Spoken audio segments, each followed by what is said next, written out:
میرے قابل احترام بزرگوں، اللہ جل شانہ نے ہمیں جو ایمان عطا فرمایا ہے یہ دنیا اور آخرت میں سب سے بڑی نعمت ہے۔ اس نعمت کا جتنا بھی شکر ادا کیا جائے کم ہے، اور مرتے دم تک اس کی حفاظت فرض ہے، کیونکہ دنیا کی صلاح و فلاح بھی اسی پر موقوف ہے، آخرت کی نجات بھی اسی پر موقوف ہے۔ اور ایمان لانے کا یہ مطلب ہوتا ہے کہ اللہ جل شانہ نے اور رحمت کائنات جناب رسول اللہ صلی اللہ علیہ وسلم نے جتنے احکام کرنے کے بتلائے ہیں، جس میں سارے فرائض آ گئے، سارے واجبات آ گئے، سنتیں آ گئی، سنت مؤکدہ بھی آ گئی، سنت غیر مؤکدہ بھی آ گئی، ان سب کو اپنے اپنے موقع پر آدمی بجا لائے۔ یہ فرائض و واجبات ہمارے عقائد میں بھی ہیں، عبادات میں بھی ہیں، معاملات میں بھی ہیں، ہماری معاشرت میں بھی ہیں، ہمارے باطن کے اخلاق میں بھی ہیں، اور یہ ہماری ساری زندگی پر حاوی ہیں۔ بالغ ہونے سے مرتے دم تک زندگی کے ہر موڑ پر کوئی نہ کوئی اللہ تعالیٰ کا حکم موجود ہے۔ ہمارے ایمان کا تقاضا یہ ہے کہ ہم اسے بجا لائیں۔ کوتاہی ہو جائے، اگر توبہ ہے تو توبہ کر لیں، اسے کوئی تلافی ہے تو تلافی کر لیں، لیکن ساری زندگی ان فرائض و واجبات کو ادا کرتے رہنا ہے۔ دوسرے، اللہ جل شانہ نے اور سرکار دو عالم صلی اللہ علیہ وسلم نے جن جن باتوں سے منع فرمایا ہے، جن جن باتوں کو، جن جن کاموں کو گناہ قرار دیا ہے، حرام و ناجائز بتایا ہے، ان سب سے ہم اپنے آپ کو بچاتے رہیں۔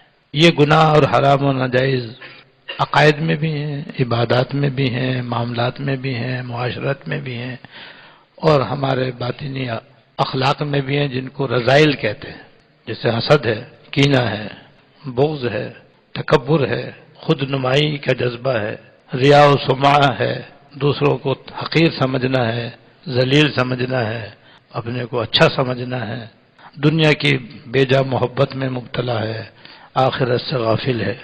یہ سب باطن کے گناہ ہیں۔ ان سب گناہوں سے بچنا اور زندگی بھر بچنے کی کوشش کرتے رہنا، اس بچنے کی کوشش کو تقوی کہتے ہیں، جو ہمارے سارے دین کی جڑ اور بنیاد ہے، جس کو یوں بھی کہہ سکتے ہیں کہ جتنے کام اللہ پاک نے نیکی کے بتائے ہیں، زندگی بھر ہم نیکا منہ کرتے رہیں، اور جتنی باتیں گناہ کی بتائی گئی ہیں زندگی بھر ان سے بچتے رہیں۔ جہاں کہیں غلطی ہو جائے، اور ہو جائے گی، کیونکہ انسان تو خطا کا پتلا ہے، اس سے تو غلطی ہوتی ہے اور ہوگی، تو اس کے لیے توبہ ہے۔ چاہے بندے کی حق تلفی ہو تو توبہ اور بندے سے معافی مانگنا ہے، اللہ تعالیٰ کی نافرمانی ہو جائے اور اس کے کسی حکم بجا لانے میں کوتاہی ہو جائے تو اللہ تعالیٰ سے معافی مانگے، اور جو قاعدے میں اس کی معافی تلافی ہے اس کو کر لے۔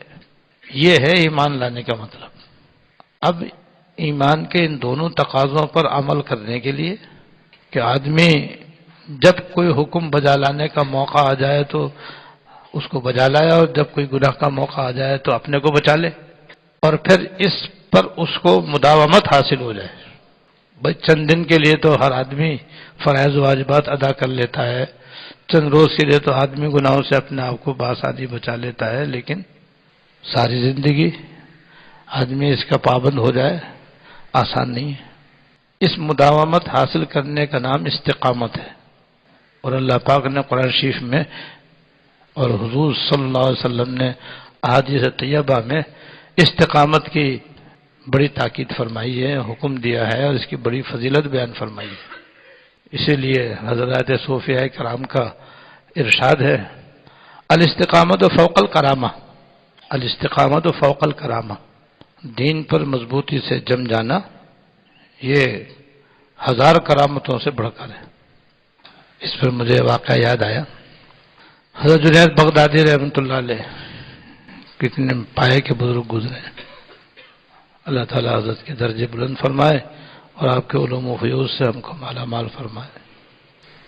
ان کی خدمت میں ایک شخص اپنی اصلاح کی غرض سے آیا، اور ایک دن 2 دن نہیں 10 سال تک خدمت اقدس میں رہا، اور 10 سال کے بعد کہنے لگا کہ یا حضرت مجھے 10 سال ہو گئے آپ خدمت میں پڑے پڑے، آج تک آپ کو کرامت ہی نہیں دیکھی۔ وہ سمجھ رہا تھا کہ طریقت کا اصل مقصد کشف و کرامت ہے۔ تو اتنا عرصہ ہو گیا میں آپ کو رات دن دیکھتا ہوں، آپ کے پاس بیٹھتا ہوں، آپ کی باتیں سنتا ہوں، لیکن آج تک تو کوئی کرامت میں نے دیکھی نہیں۔ اور یہ اس بیچارے کی غلط فہمی تھی، کیونکہ ایمان کا تقاضا کشف و کرامت نہیں ہے، اللہ تعالیٰ کے حکم کی تابع داری پر مضبوطی سے جمنا۔ اس لیے حضرت نے اس سے پوچھا، یہ بتا کہ اس 10 سال کے عرصے میں میرا کوئی کام خلاف سنت دیکھا؟ اس کا نہیں۔ فرمایا اس سے بڑی کرامت کیا دیکھو گے؟ وجہ یہ کہ دین پر مضبوطی سے عمل کرنا اور 10 سال تک سنت کے مطابق زندگی گزارنا لاکھوں کرامتوں سے بڑھ کر ہے، کیوں یہ ایمان کا تقاضا ہے۔ اور کرامت اور کشف اور اچھے اچھے خواب اور شوق و ذوق یہ بذات خود اچھی چیز ہے، لیکن یہ دین کا مقصود نہیں ہے۔ ایمان لانے کا مقصد ان کو حاصل کرنا ہرگز نہیں ہے۔ کسی کو ساری زندگی ایک مرتبہ بھی اچھا خواب نظر نہ آئے، ساری زندگی ایک مرتبہ بھی اس سے کوئی کرامت ظاہر نہ ہو، اسے کوئی کشف نہ ہو، اس کے دل میں کچھ وارد نہ ہو، ذرہ برابر بھی اس کے ایمان و عمل میں کوئی کمی نہیں، اللہ تعالیٰ کے قرب میں کوئی کمی نہیں، تو ایمان کے تقاضوں پر چند دن کے لیے تو عمل کر لینا سب کے لیے آسان ہوتا ہے، لیکن اس پر جمنا اور مضبوطی سے اس پر قائم رہنا یہ ہمارے دین کے اندر مطلوب ہے، یہ ہے اصل چیز۔ اور دین پر مضبوطی سے جمنا اور پھر ایمان محفوظ رہنا یہ لب لباب ہے سارے دین کا، اور یہ حاصل ہوتا ہے اللہ والوں کی صحبت سے۔ اسی لیے حضرت تھانوی رحمۃ اللہ علیہ اپنے ملفوظات و مواعظ میں بار بار فرماتے ہیں کہ میں اس زمانے میں کہتا ہوں کہ اہل اللہ کی صحبت اختیار کرنا فرض عین ہے، اور حضرت تو جو بات فرماتے ہیں دلیل سے فرماتے ہیں اس کی دلیل یہ ہے کہ ایمان کی حفاظت فرض عین ہے، اور قاعدہ ہے کہ فرض کا مقدمہ بھی فرض ہی ہوتا ہے۔ جب ایمان کی حفاظت فرض عین ہے تو جو اس کا ذریعہ ہوگا وہ بھی فرض ہوگا، اور اس کا ذریعہ اللہ والوں کی صحبت میں رہنا ہے، ان کا دامن تھامنا ہے، ان کی خدمت میں رہ کر کے ان کی ہدایات پر عمل کرنا ہے۔ اب جس کو جس اللہ والے سے مناسبت ہو بس وہ ان کی خدمت اختیار کرے، ان کی صحبت اختیار کرے۔ تو استقامت جو ہے یہ 1000 کرامتوں سے بڑھ کر ہے بھائی، کیونکہ یہ ایمان کا مقصود اصلی ہے۔ اس پر ایک قصہ اور مجھے یاد آیا، ہندوستان کے اندر مشہور بزرگ گزرے حضرت مجدد الفسانی رحمۃ اللہ علیہ، اور یہ خلیفہ خواجہ باقی باللہ رحمۃ اللہ علیہ کے جو دہلی کے اندر آرام فرما ہے، جن کا فیض سارے ہندوستان میں پھیلا ہوا ہے۔ تو خواجہ باقی باللہ رحمۃ اللہ علیہ کا ایک مرید ان کے انتقال کے بعد حضرت مجدد الفسانی رحمۃ اللہ علیہ خدمت میں حاضر ہوا سرہن میں جہاں حضرت رہتے تھے، اور جا کر عرض کیا کہ یا حضرت، جب تک میرے شیخ حضرت خواجہ باقی باللہ رحمۃ اللہ علیہ حیات تھے تو میں جب بھی میرے کوئی دل کی خرابی پیش آتی تھی، روحانی قبض مجھ کو لائق ہوتا تھا تو میں ان کی خدمت میں حاضر ہوا کرتا تھا، حضرت میرے دل پر کچھ توجہ فرما دیا کرتے تھے تو وہ قبض بست میں تبدیل ہو جاتا تھا، وحشت انسیت میں تبدیل ہو جاتی تھی، اور اب ان کا وصال ہو چکا ہے اور حضرت اپنے سارے مریدوں کو آپ کے حوالے کر گئے، میں بھی ان کا مرید ہوں، ان کے حوالے سے میں آپ کی خدمت میں حاضر ہوا ہوں اور آپ سے درخواست کرتا ہوں کہ میرے حال پر کچھ توجہ فرمائیے۔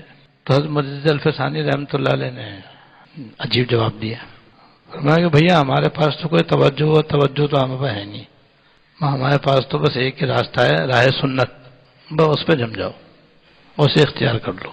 یہ جواب حضرت نے کچھ ایسے دل کی گہرائی سے فرمایا کہ وہ خواجہ صاحب کا مرید سنتے ہی بے خود ہو گیا، اور پہلے تو بیٹھ کر کے جھومنے لگا، پھر کھڑے ہو کر کے گھومنے لگا، یعنی چکر آنے لگا وہ، اور ساتھ ساتھ اسی کرامت ظاہر ہونے ہوئی۔ وہ کرامت یہ ظاہر ہوئی کہ جیسے جیسے وہ جھوم رہا ویسے ویسے سرن کی زمین بھی گھوم رہی۔ اب خواجہ صاحب کا مرید جو ہے وہ گھوم رہا ہے اور ساتھ ساتھ سرن کی زمین بھی گھوم رہی ہے، حضرت مجدد الفسانی رحمۃ اللہ علیہ بھی بیٹھے ہیں، ان کے سارے متعلقین بھی سامنے بیٹھے ہیں، یہ منظر اپنی آنکھوں سے دیکھ رہے ہیں۔ تو حضرت مجدد الفسانی رحمۃ اللہ علیہ نے اپنے خادم کی طرف اشارہ کیا اور فرمایا جاؤ ہمارے طاقچے میں سے ہماری مسواک اٹھا کے لاؤ۔ وہ گیا، مسواک لے کر کے آیا اور حضرت خدمت میں پیش کر دی۔ حضرت نے وہ مسواک لے کر کے زمین سے لگائی، جو ہی لگائے زمین ٹھہر گئی اور اس کی حرکت و جنبش ختم ہو گئی، اور خواجہ صاحب کے اس مرید کی بے خودی بھی ختم ہو گئی، وہ بے ہوش میں آ گیا اور بیٹھ گیا۔ پھر حضرت نے فرمایا کہ دیکھو بھائی، تمہارے بے خود ہونے سے تو سرہند کی زمین بے خود ہو گئی اور گھومنے لگی، یہ تو تمہاری کرامت ہوئی۔ مجھ پر جو اللہ تعالیٰ کا فضل ہے وہ بھی سن لو۔ مجھ پر اللہ تعالیٰ کا یہ فضل و کرم ہے کہ اگر میں ابھی ہاتھ اٹھا کر کے یہ دعا کروں کہ اللہ سرہند کے قبرستان میں جتنے ہزاروں لاکھوں مردے دفن ہیں، آپ اپنے قدرت سے ان کو زندہ کر دیے، سارے قبروں سے باہر آ جائیں گے، لیکن یہ میری کرامت ہوگی۔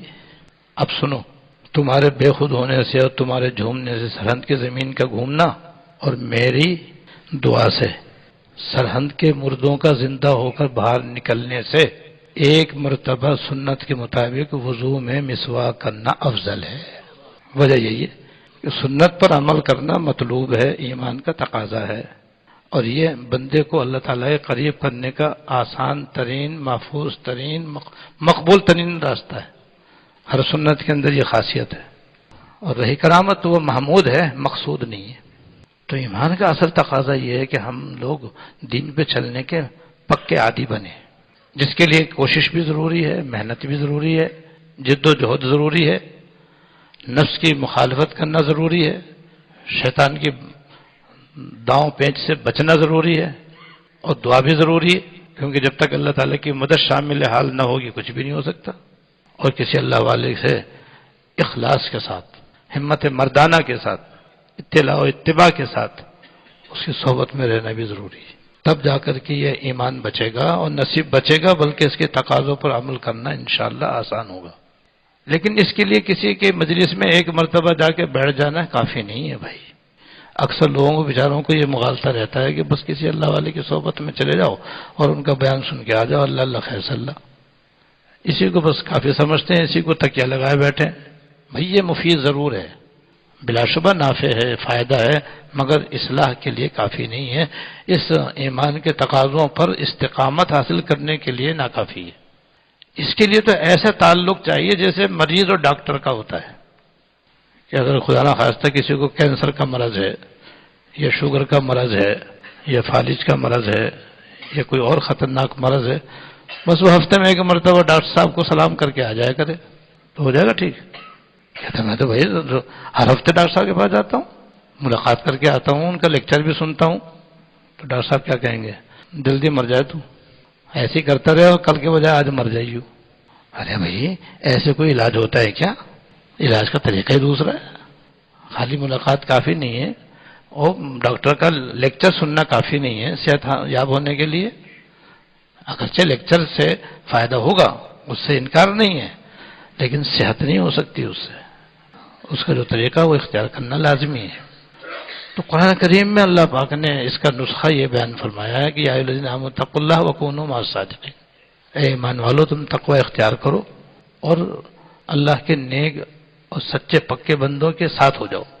ساتھ کا مطلب ہوتا ہے ساتھ ہی رہو، یعنی اپنے آپ کو ان کے ساتھ ایسا مربوط کر لو جیسے کہ مریض اور ڈاکٹر ایک دوسرے سے مربوط ہوتے ہیں تو مریض عام طور پر صحت یاب ہو جاتا ہے۔ یہ جیسے باپ اور بیٹے کا تعلق ہوتا ہے کہ دنیا میں کہیں بھی ہوں دونوں، چاہے دونوں کے درمیان طویل فاصلہ ہو، لیکن باپ باپ ہی رہتا ہے، بیٹا بیٹھے رہتا ہے، تعلق دونوں کا قائم رہتا ہے۔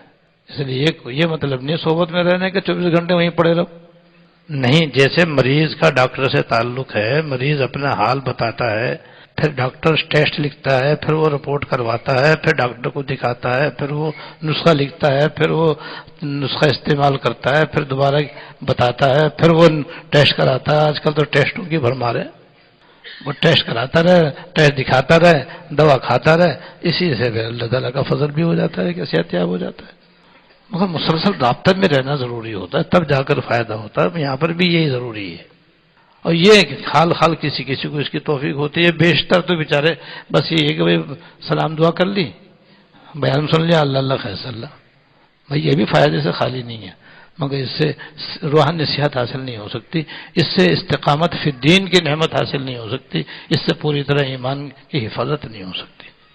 جب ایمان کے دو تقاضے ہیں، فرائض واجبات کو ادا کرنا اور گناہوں سے اپنے آپ کو بچانا. حکیم محمد حضرت مولانا تھانوی رحمۃ اللہ علیہ نے اپنی اس کتاب حیات المسلمین میں دونوں قسم کی باتیں بیان فرمائی ہیں. خاص طور سے ایسے ایسے اعمال حضرت نے قرآن و حدیث میں سے چھانٹ چھانٹ کر اس کتاب میں جمع فرمائے ہیں کہ واقعتاً اگر آدمی ان پر عمل کرے تو دنیا میں بھی کامیاب، آخرت میں بھی کامیاب. دنیا میں بھی عافیت، آخرت میں بھی عافیت، دنیا میں بھی عزت، آخرت میں بھی عزت. چنانچہ حیات المسلمین کی روح نمبر 22 جو ہے وہ گناہوں سے بچنے کی تاکید پر مشتمل ہے، اور اسی کی تشریح و توضیح آپ کے سامنے ہو رہی ہے. چونکہ گناہ بہت زیادہ ہے، عبادات کے اندر بھی ہیں، معاملات کے اندر بھی ہیں، معاشرت کے اندر بھی ہیں، اخلاق کے اندر بھی ہیں، اس لیے ان سب کو تو یہاں پر بیان کرنا آسان ہے بھی نہیں. اس لیے حضرت نے آخر میں ان سب کی تفصیل بیان کرنے سے معذرت بھی فرمائی ہے.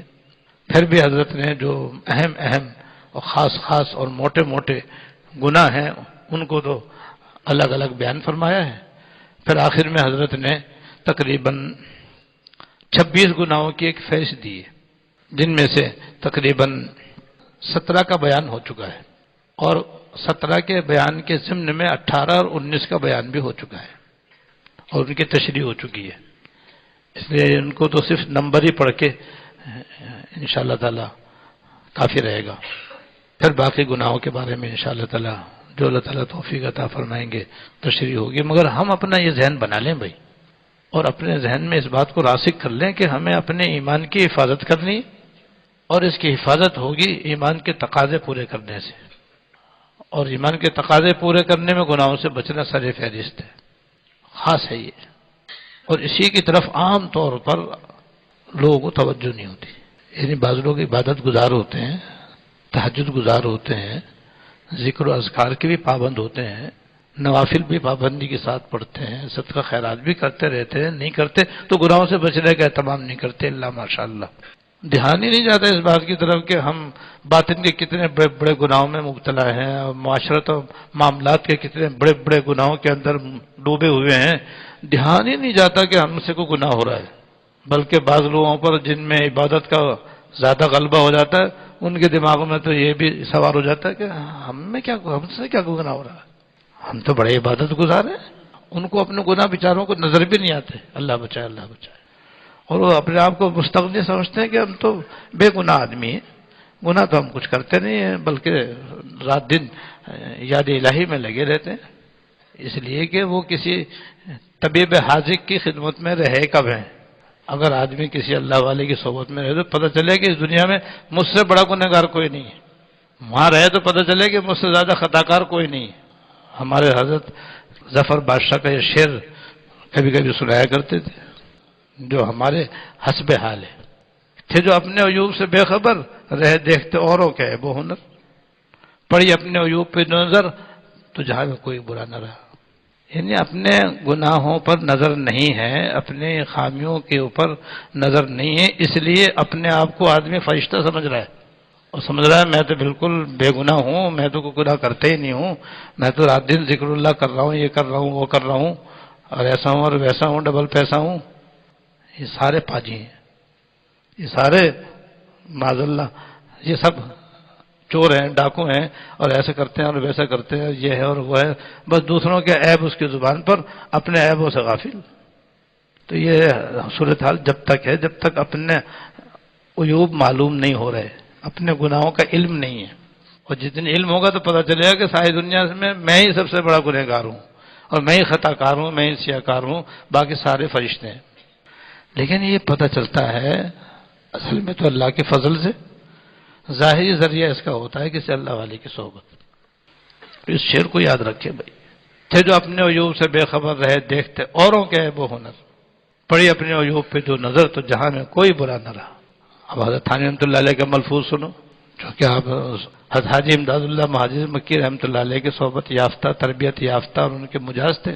فیض صحبت سے حضرت کا یہ حال تھا کہ فرماتے ہیں ناز کی چڑیا کا نام ہے، ناز کی چڑیا کا نام ہے، میں تو اپنے آپ کو کتے اور خنزیر سے بھی بدتر سمجھتا ہوں. کون کہہ رہے ہیں؟ مجد الملت حکیم الامت مولانا تھانوی رحمۃ اللہ علیہ، جن کی کتاب آپ کے سامنے پڑھی جاتی ہے اور اس کی تشریح کی جاتی ہے، ان کے قلب کا تو یہ حال ہے. اور ان کے پاس بیٹھنے والے یہ کہتے ہیں کہ پھر ذرا مطرب اسی انداز سے جی اٹھے مردے تیری آواز سے، پھر ذرا مطرب اسی انداز سے جی اٹھے مردے تیری آواز سے۔ حضرت پھر کچھ توجہ فرما دیجئے کہ مردہ دل زندہ ہو گئے۔ مظلوم صاحب انہی کے متعلق یہ فرماتے ہیں، جس قلب کی آہوں نے دل پھونک دیے لاکھوں، اس دل میں خدا جانے کیا آگ بھری ہوگی۔ تو جن کے بارے میں ان کے مرید یہ فرما رہے ہیں، وہ یہ فرما رہے ہیں کہ میں تو اپنے آپ کو سور و خنزیر سے ہی بدتر سمجھتا ہوں، اور ہم نے 2 تسبیح گما لی تو سمجھ رہے ہیں کہ اب شاید وہی آئے گی۔ جیسے ایک واقعہ یاد آ گیا، حضرت شیخ عبد القادر جیلانی رحمۃ اللہ علیہ کا ایک دفعہ سفر فرما رہے تھے، اور آپ جانتے ہیں اس زمانے میں پیدل سفر ہوتا تھا یا پھر گھوڑوں پر یا اونٹ وغیرہ پر سفر ہوتا تھا، تو پیدل سفر تھا۔ سفر کرتے کرتے حضرت جنگل میں ایک ایسے مقام پر پہنچے کہ وہاں درخت اتنے گنجان تھے کہ دوپہر میں بھی وہاں اندھیرا چھایا ہوا تھا، سورج کی روشنی درختوں کے ملے ہوئے ہونے کی وجہ سے اندر نہیں آ رہی تھی، اور بہت ہی احتیاط سے چلنا پڑ رہا تھا، پھونک کر قدم رکھ رہے تھے۔ چلتے چلتے اچانک کیا دیکھتے ہیں کہ ایک دم جیسے کہ 1000 وولٹ کا بلب جل گیا، ایک دم روشنی روشنی روشنی روشنی، جنگل کا کونا کونا گوشہ گوشہ ایک دم روشن ہو گیا۔ حضرت ہکا بکا رہ گئے کہ ارے بھائی یہ روشنی کہاں سے آ گئی، یہ اندھیرے میں سورج کہاں سے نکل آیا۔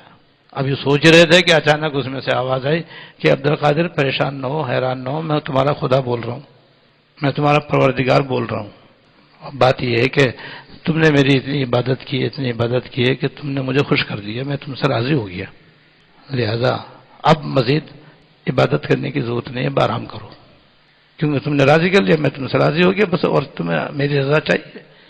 جب یہ سنا تو حضرت سنبھلے اور اللہ کا فضل متوجہ ہوا، وہ سوچنے لگے کہ میں کیا، میری ہستی کیا، میں کون ہوتا ہوں کہ جیتے جی مرنے سے پہلے نمازیں معاف، روزے معاف، عبادت معاف، یہ کیسے ہو سکتا ہے؟ یہ تو کسی نبی و پیغمبر سے بھی نہیں ہوا، لہذا یہ جو کچھ آواز ہے یہ اللہ تعالیٰ کی ہرگز نہیں ہے، شیطان کی ہے۔ اور فوراً اعوذ باللہ من الشیطان الرجیم پڑھا، اور آپ جانتے ہیں کہ اعوذ باللہ من الشیطان الرجیم پڑھتے ہی شیطان بھاگتا ہے، جیسے اذان کی آواز سن کر بھاگتا ہے، ایسے اعوذ باللہ من الشیطان الرجیم پڑھنے سے بھی شیطان بھاگتا ہے، ٹھہر نہیں سکتا اس کے آگے وہ۔ اس لیے جو ہی حضرت نے یہ پڑھا تو ایک دم وہ روشنی اندھیرے میں تبدیل ہو گئی، اور اس میں سے شیطان نکل کے بھاگا، لیکن جاتے جاتے بھی ایک اور وار کیا، اللہ بچائے، شیطان کے واروں سے اور نفس کے واروں سے۔ یہاں بھی بتا دوں، نفس و شیطان کے وار سے اللہ کے فضل اور اللہ والے کی صحبت سے بچتا ہے آدمی، ویسے نہیں بچتا ہے اللہ ماشاء اللہ۔ تو چلتے وقت اس نے پہلے سے بھی زیادہ وار کیا، پہلے سے بھی بڑا اور خطرناک وار کیا، اور یہ کہا کہ عبد القادر یہ وہ جگہ ہے جہاں تم سے پہلے 70 عابدوں کو اسی طرح میں بہکا چکا ہوں۔ وہ بڑے عابد و زاہد تھے، بڑے اللہ والے تھے، بڑے دن رات وہ حق کرنے والے تھے، یہاں آ کر کے اسی طرح میں نے ان کو بہکایا ہے، وہ کسی کے کہیں کے بھی نہ رہے وہ، کیونکہ نماز چھوڑ دی، روزہ چھوڑ دیا، ذکر کرنا چھوڑ دیا، تلاوت چھوڑ دی، بس سمجھے کہ بس ہم تو پہنچ گئے، ہم تو بس اللہ تعالیٰ کی رضا ہمیں مل گئی، بس اب کیا ضرورت ہے نماز روزے کی؟ نماز روزہ تو اللہ کی رضا کے لیے ہوتا ہے، جب اللہ کی رضا مل گئی تو سب کچھ مل گیا، جب سب کچھ مل گیا تو اب کیا ضرورت رہی دین پر چلنے کی، عمل کرنے کی؟ انہیں سب چھوڑ چھاڑ کے اپنے گھر جا کے لیٹ گئے۔ تم پہلے شخص ہو کہ تم کو تمہارے علم نے بچا لیا، تم پہلے شخص ہو، 70 عابدوں کے بعد تم پہلے شخص ہو کہ تم میرے داؤں میں نہیں آئے اور تم کو تمہارے علم نے بچایا۔ اب حضرت کا جواب سنو، حضرت کم وقت اب بھی واری کر رہا ہے اور یوں کہہ رہا ہے کہ تم مجھ کو میرے علم نے بچا لیا۔ میرا علم کیا ہے؟ اللہ نے اپنے فضل سے بچا لیا، ورنہ کم وقت تو بھی تو بہت بڑا عالم تھا، تیرے علم نے تجھے کیوں نہیں بچایا؟ بھائی تو بھی تو معلم الملائکہ مشہور تھا، پھر تجھ کو تیرے علم نے کیوں نہیں بچایا؟ اللہ کی نافرمانی سے اور گمراہی سے اور مردود ہونے سے اور ملعون ہونے سے اور کافر ہونے سے، میرا علم مجھے کیا بچائے گا؟ محض اللہ تعالیٰ نے اپنے فضل سے بچایا ہے۔ یہ بات جو ذہن میں آتی ہے نا، یہ اللہ والوں کی صحبت سے آتی ہے، ویسے نہیں آتی ہے، ورنہ یہی آتی ہے جو شیطان نے ان کو پٹی پڑھائی تھی۔ لہذا کسی اللہ والے کی صحبت میں جب تک آدمی اخلاص کے ساتھ، ہمت مردانہ کے ساتھ نہیں رہے گا، اس وقت تک یہ جو مقصود میں عرض کر رہا ہوں حاصل ہونا مشکل ہے۔ اپنے آپ کو اس شعر کا مصداق بنانے کی کوشش کرنی چاہیے میری زندگی کا حاصل، میری عزیز کا سہارا، میری زندگی کا حاصل، میری عزیز کا سہارا، تیرے عاشقوں میں مرنا، تیرے عاشقوں میں جینا، میری زندگی کا حاصل، میری عزیز کا سہارا، تیرے عاشقوں میں مرنا، تیرے عاشقوں میں جینا۔ اللہ والے جو ہوتے ہیں وہ اللہ تعالیٰ کے عاشق ہوتے ہیں، اور جو عاشق ہوتا ہے اس کے دل میں تو سوائے تابعداری کے جذبے کا کچھ اور ہوتا ہی نہیں۔ اس کا تو حال یہ ہوتا ہے کہ نکل جائے دم تیرے قدموں کے نیچے، یہی دل کی حسرت، یہی آرزو ہے، نکل جائے دم تیرے قدموں کے نیچے، یہی دل کی حسرت، یہی آرزو ہے۔ بس اتنی سی حقیقت ہے ہمارے دین و ایمان کی کہ وہ جانے جہاں کا آدمی دیوانہ ہو جائے۔ تو دیوانہ ایسے تھوڑی ہوتا ہے، دیوانوں کی صحبت میں رہنے سے دیوانہ ہوتا ہے، یوں دور دور سلام کرنے سے کچھ نہیں ہوتا، اور مسافر لڑا کے جانے سے کچھ نہیں ہوتا۔ بھائی پاپڑ پہننے پڑتے ہیں۔ وہی بات جیسے ڈاکٹر صاحب کے پاس جاؤ گے اور حال بتاؤ گے، جو طریقہ ہے علاج کرواؤ گے تو علاج ہوگا بھائی، تب صحت بحال ہوگی۔ ایسے یہاں پر ایمان بحال ہوگا، ایمان کے تقاضوں پر عمل کی توفیق ہوگی، گناہوں سے بچنا آسان ہوگا۔ طریقے سے چلنا چاہیے آدمی۔ اللہ تعالیٰ مجھے بھی اور آپ کو بھی عمل کی توفیق عطا فرمائے۔ واقع دعوانا الحمدللہ رب العالمین۔